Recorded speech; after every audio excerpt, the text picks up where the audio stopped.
Hello hello hello hello hello hello दोस्तों, आप सबका स्वागत है आपके अपने चैनल एम के स्पोकन इंग्लिश मस्ती में।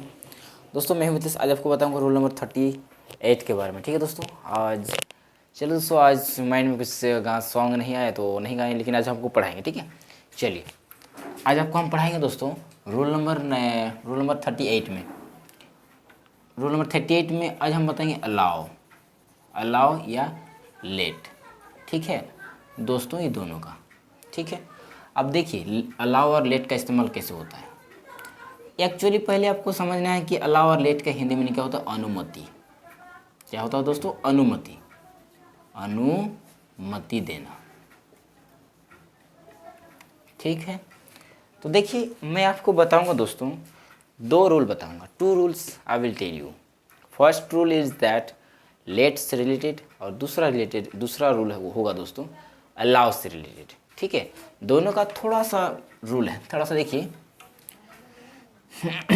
पहला नंबर, दूसरा। ठीक है, पहला अलाउ होता है। अलाउ से हम पहले लिखते हैं, जैसे एक सब्जेक्ट होगा, इसमें subject plus helping, helping verb. ठीक है, प्लस अलाउ लिख दीजिए, अलाउ। ठीक है, allow plus objective case, objective case लिखिए। अभी ऑब्जेक्टिव केस कर दीजिए, ऑब्जेक्टिव केस प्लस इसमें लगता है। अब अलाउ ऑब्जेक्टिव केस के बाद अब लगाइए टू होगा, टू प्लस वर्ब वन। ठीक है, ये होता है अलाउ का रूल। ठीक है दोस्तों, अब देखिए लेट का इस्तेमाल क्या होता है। Subject plus helping verb, helping verb plus, बस लेट लगाइए यहाँ पर। लेट प्लस ऑब्जेक्टिव केस इसमें भी होगा, इसमें टू नहीं लगेगा, डायरेक्ट वर्ब वन लगेगा। ठीक है, लेट में टू नहीं लगेगा। ठीक है दोस्तों, देखिए लेट में आपको टू नहीं लगाना है और अलाउ में टू लगेगा। लेकिन अलाउ में टू कहाँ लगेगा? ऑब्जेक्टिव केस के बाद। जैसे ऑब्जेक्टिव केस के बाद टू लगेगा प्लस वर्ब वन। देखिए दोनों में अंतर कुछ नहीं। सब्जेक्ट वही, हेल्पिंग वर्ब, अलाउ, लेट। सब ऑब्जेक्टिव केस। यहाँ पर टू है, यहाँ पर टू नहीं लगेगा, वर्ब वन। ठीक है, चलिए आपको एग्जाम्पल के माध्यम से समझाते हैं।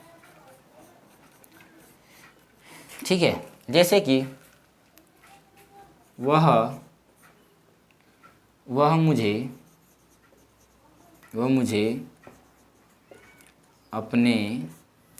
अपने कमरे में जाने दिया। ठीक है, वह मुझे अपने कमरे में जाने दिया। ये हो गया दोस्तों। ये क्या है? अनुमति की बात हो रहा है। वह मुझे अपने कमरे में जाने दिया। मान लीजिए कि हम किसी कमरे में हम जा रहे हैं दोस्तों, तो बिना अनुमति से हम नहीं जा सकते हैं। तो हमको क्या सेंटेंस में क्या है? वह मुझे अपने कमरे में जाने दिया। ठीक है, तो देखिए दोस्तों, ये सेंटेंस को हम ये दोनों रूल से बनाएंगे और दोनों रूल से आपको हम समझाएंगे। ठीक है, आपको जिस रूल से समझ में आएगा, आप जैसा बोलना चाहेंगे आप वैसा बोल सकते हैं। ठीक है, देखिए अगर पहला रूल के अनुसार अगर हम बनाएंगे, वह मुझे अपने कमरे में जाने दिया, तो दोस्तों यहाँ पर हो जाए क्या? इसके अनुसार बनाएंगे तो वह मुझे अपने कमरे में आने दिया। तो जैसे कि वह अपने कमरे में जाने दिया, मुझे दिया, तो वह जो है दोस्तों, मान लीजिए कि एक यदि जेंट्स है तो ही लगेगा, लेडीज है तो सी लगेगा। तो यहाँ पर लगाएंगे क्या? वह मुझे अपने कमरे में जाने दिया, तो ही हेल्पिंग वर्ब लगेगा। तो यहाँ पर जाने दीजिए, देखिए वह मुझे अपने कमरे में जाने दिया, तो यहाँ पर क्या हो जाएगा? यहाँ पर दिया, ये जो हो रहा है दोस्तों क्या? पास्ट इंडेफिनिट का। ठीक है, तो यहाँ पर क्या हो जाएगा? ही। यहाँ पर हेल्पिंग वर्ब नहीं लगता है पास्ट इंडेफिनिट में। वह मुझे अपने कमरे में अंदर ही, अगर इसके साथ हेल्पिंग वर्ब इसमें नहीं होगा। ठीक है, अगर यहाँ पर मान लीजिए यहाँ पर नेगेटिव का होता तो डीड का इस्तेमाल होता, नेगेटिव होता है तो डीड का। अभी हम नीचे लिखेंगे तो ही अलाउ हो जाएगा। अलाउ ऑब्जेक्टिव केस क्या होता है? मुझे, मी। बिल्कुल समझ में आ रहा है? ही अलाउ मी, उसके बाद क्या है? To. He allow me to go, भगवान जाने दिया, गो अपने कमरे में। तो यहाँ पर क्या हो जाएगा? In his in his room. ठीक है दोस्तों, he allow me to go in his room, right. इसे आप नोट कर लीजिए अपने कॉपी में। देखिए दूसरा रूल, इसके अनुसार अगर हम इसको बनाएंगे, पहला रूल तो हम इसके अनुसार बनाए अलाउ लगा के, ठीक है। अब हम लगाते हैं लेट का प्रयोग, तो ठीक है, जिससे देखिए ही हेल्पिंग वर्ब क्या है, तो इसमें भी देखिए लेट का इस्तेमाल होगा, इसमें हेल्पिंग वर्ब नहीं लगेगा, ठीक है। He let me, he late लग गया, ऑब्जेक्टिव केस मी लग गया, लेकिन यहाँ पर टू नहीं लगेगा, ठीक है। He let me go in his room, ठीक है, ये हो जाएगा। तो मुझे उम्मीद है आपको ये समझ में आया है दोस्तों। देखिए दूसरा नंबर, अगर मान लीजिए कि यहाँ पर नेगेटिव होता, जैसे कि हम दूसरा नेगेटिव ले रहे हैं, जैसे कि वह मुझे या उसे लिख दीजिए, वह या फिर मुझे लिख दीजिए, ठीक है। वह मुझे कल सभा में बोलने नहीं दी, चलिए दी, वह मुझे कल सभा में बोलने नहीं दी। तो दोस्तों मान लीजिए कि कल मीटिंग था, सभा का इंग्लिश होता है मीटिंग, तो मीटिंग में हम बोलना कुछ चाह रहे थे लेकिन कोई लड़की हमको रोक दी। ये सेंटेंस का तात्पर्य ये है, वह मुझे कल सभा में बोलने नहीं दी। तो दोस्तों यहाँ पर कैसे बनेंगे, दोनों रूल सब समझ में आते हैं। तो कैसे हो जाएगा, सी हो जाएगा, काहे कि यहाँ पर देखिए दोस्तों लेडीज़ है, ठीक है, तो लेडीज़ तो यहाँ पर सी लगेगा, तो सी यहाँ पर हेल्पिंग वर्ब डिड का इस्तेमाल होगा दोस्तों, क्योंकि ये जो है पास्ट इंडेफिनिट का है दोस्तों। क्या है, पास्ट इंडेफिनिट का। यदि आप टेंस पढ़े हैं दोस्तों, तो पास्ट इंडेफिनिट में रूल होता है अफर्मेटिव सेंटेंस में subject plus verb two plus object, लेकिन नेगेटिव में आप पढ़े होंगे subject plus did plus verb one plus object, right. तो यहाँ पर वही होगा, डीड का इस्तेमाल होगा, तो सी डीड, और फिर यहाँ पर देखिए नहीं है तो यहाँ पर डिडंट लगा दीजिए, फिर डिड नॉट लगा दीजिए, सी डिड नॉट लगा दीजिए, चलिए सी डिड नॉट, या फिर डिडंट भी लगाते तो डिडंट लगा दीजिए। चलिए अगर आपको नॉट नहीं लगाना तो ऐसे लगा दीजिए डिडंट, तो सी डिडंट यहाँ पर क्या हो जाएगा, सी डिडंट, जब सी डिडंट उसके बाद क्या हो जाएगा, help allow, C didn't allow मुझे, अलाउ मी टू, देखिए अलाउ ऑब्जेक्टिव केस में लग गया, उसके बाद टू लग गया, भरवान क्या बोलना, तो he did not allow me to speak लगा दें। उसके बाद क्या है, कहाँ पर, सभा में, इन द मीटिंग कब, कल, यस्टरडे। मुझे उम्मीद है आपको ये समझ में आया दोस्तों। इसी सेंटेंस को दूसरा और पर और, ठीक है, ये पहला रूल, ये दूसरा रूल, ठीक है। दूसरा रूल से देखिए, इस सेंटेंस को अगर बनाएंगे तो सी बस वही रहेगा, सी डिडंट यहाँ पर अलाउ नहीं, लेट लगेगा, ठीक है। अगर इस रूल से बनाएंगे तो लेट लगेगा, सी डिडंट लेट मी, वही let objective case verb one, यहाँ पर टू नहीं लगेगा, स्पीक इन द मीटिंग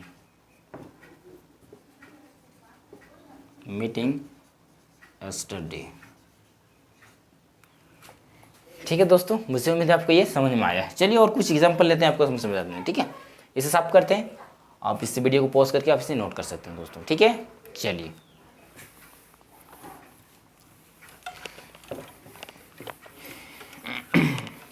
एकदम आराम से धीरे धीरे पढ़िए, आराम से समझ में बिल्कुल आएगा दोस्तों, ठीक है। हड़बड़ाइएगा नहीं, बिल्कुल समझ में आपको आएगा, ठीक है। चलिए देखिए दोस्तों, एकदम आराम से छोटी छोटी सेंटेंस करके लिए हम लेंगे एग्जांपल। फिर जैसे कि अगर हम लिखेंगे पहले मुझे कहने दीजिए, पहले मुझे कहने दीजिए, तो दोस्तों इसको दूसरी तरह का बनाएंगे।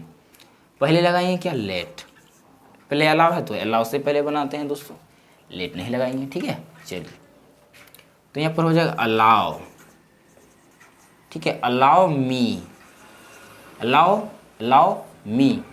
उसके बाद क्या है, टू, अलाउ मी टू से या फिर स्पीक। यहाँ पर बोलना तो नहीं, कहना है, अलाउ मी टू से, पहले है अलाउ मी टू से फर्स्ट, अलाउ मी टू से फर्स्ट, राइट दोस्तों। दूसरा देखिए, अगर या फिर इसी को, या फिर लेट से, तो लेट मी से फर्स्ट, लेट मी से फर्स्ट, यहाँ पर टू नहीं लगेगा, ठीक है। दूसरा देखिए, जैसे कि रोहन को बाजार अकेले जाने दीजिए। तो दोस्तों यहाँ पर परमिशन का बात हो रहा है, अनुमति का बात हो रहा है।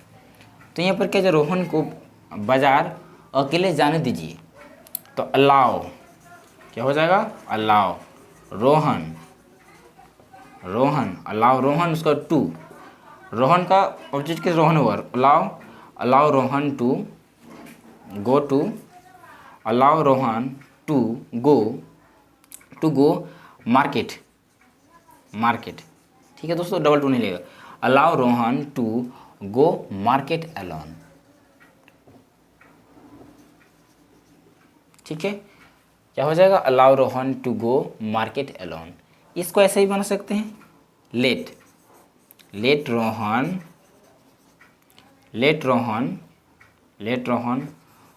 गो मार्केट अलोन, ये होगा, ठीक है। Let Rohan go market alone, right दोस्तों। मुझे उम्मीद है आपको ये भी समझ में आया है दोस्तों। तो इस तरह सेंटेंस आप बनाइएगा ओपी में और रिलेटेड सेंटेंस। तो मुझे उम्मीद है कि आपको अलाउ और लेट्स आपको क्लियर हो चुका होगा और इससे आपको दिक्कत नहीं होगा दोस्तों। लेकिन एक बात मेरा ख्याल रखिएगा कि ये जो अलाउ होगा दोस्तों, तो अलाउ में आप टू का इस्तेमाल कीजिएगा ऑब्जेक्टिव केस के बाद, और लेट का जो इस्तेमाल होगा दोस्तों, लेट में आप टू का इस्तेमाल नहीं कीजिएगा, ठीक है। दोनों का रूल हम आपको बता दिए हैं। अलाउ का रूल क्या है दोस्तों, सब्जेक्ट प्लस हेल्पिंग वर्ब, या हेल्पिंग वर्ब किसे कहते हैं आपको नहीं मालूम, तो हेल्पिंग वर्ब दोस्तों जैसे कि am, is, are, was, were, shall, will, ये सब होता है दोस्तों हेल्पिंग वर्ब, ठीक है। कैन, कुड, शुड, ये सब तो मॉडल्स हेल्पिंग वर्ब है दोस्तों, ठीक है। मॉडल्स हेल्पिंग वर्ब है ये सब। लेकिन ये सब जो अभी हम बताएं हेल्पिंग वर्ब में आता है, am, is, are, was, were, shall, will, ये सब आता है हेल्पिंग वर्ब। तो इसमें पहले अलाउ का इस्तेमाल कैसे होता है, subject plus helping verb plus क्या लगाना है, अलाउ प्लस ऑब्जेक्टिव केस, उसके बाद टू लगाना है, उसके बाद verb one plus verb one के बाद और नहीं कुछ, ठीक है, क्योंकि ऑब्जेक्ट तो पहले लग गया ऑब्जेक्टिव केस।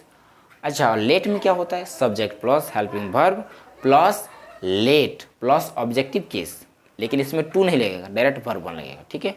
मुझे उम्मीद है आपको ये समझ में आया है दोस्तों। अच्छा लगेगा तो चैनल पर नए हैं तो चैनल को सब्सक्राइब, लाइक एंड शेयर कर दीजिएगा, ठीक है दोस्तों। मिलते हैं आगे वीडियो में, और वीडियो को देख लीजिए, वीडियो को स्क्रीनशॉट ले लीजिए, पोस्ट करके आपसे लिख सकते हैं, ठीक है दोस्तों। मिल लेता हूँ विदा, फिर मिलेंगे, bye bye, thanks for watching, जय हिंद, जय भारत।